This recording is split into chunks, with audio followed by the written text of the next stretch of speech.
Le tigre vous déchirera peut-être, mais il ne vous ôtera que la vie. L'autre vous ravira l'innocence et la liberté.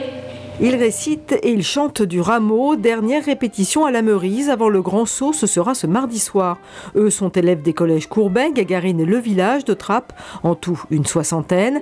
Ils ont été associés aux pages de la maîtrise du Centre musique baroque de Versailles, accompagnés d'instrumentistes étudiants des conservatoires de Versailles et de la Vallée de Chevreuse.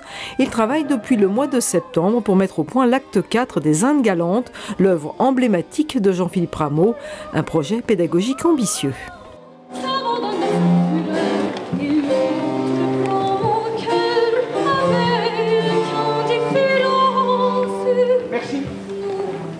Réunir ces deux groupes de jeunes qui ne sont pas amenés à se rencontrer dans la vie de tous les jours, ils ne vont pas au collège en même endroit, c'est pas le même public.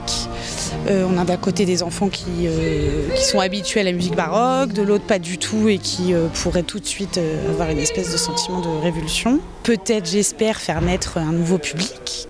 Les jeunes trappistes et le centre de musique baroque se sont retrouvés tous les vendredis ici à la Meurise pour répéter. Ils ont appris à chanter, danser, à déclamer. Alors à quelques heures de monter sur scène, une certaine fierté.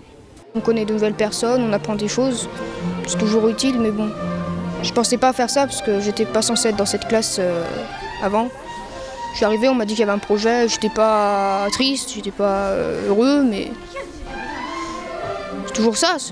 Il y a des gens qui n'ont pas la chance de faire ça. Danser, construire un canot. Battre l'ennemi, construire une cabane. Vivre de peu, faire 100 lieues dans les forêts. Sans autre guide que le vent et les soleils. Sans autre Qu'est-ce que tu as dit ?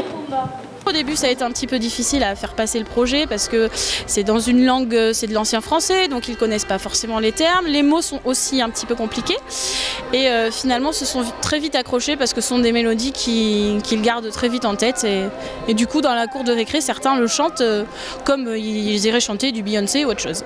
Ça crée quand même une sorte de cohésion parce qu'on passe beaucoup de temps ensemble. Finalement, tous les vendredis après-midi, on était ensemble à travailler. Enfin, moi, j'ai beaucoup discuté avec les élèves de tas de choses qui ne sont pas en lien avec le projet, mais ça m'a permis de les connaître mieux. Et comme je suis leur professeur principal, ça m'aide quand même pour les connaître et pour savoir comment ils réagissent. Ils me parlent plus facilement de leurs difficultés scolaires, on va dire. Deux restitutions publiques vont avoir lieu, l'une dès ce mardi soir à la Meurise et l'autre jeudi dans le prestigieux Opéra Royal de Versailles. C'est un travail en groupe, ça j'aime bien en fait. Enfin, il y a des musiciens, il y a des chanteurs pour nous, c'est de la chance en fait. Les sauvages ont des chansons. Leur chant, dit-on, est monotone. Mais ceux qui l'ont jugé tel, avaient-ils une oreille propre et faite à les bien entendre ?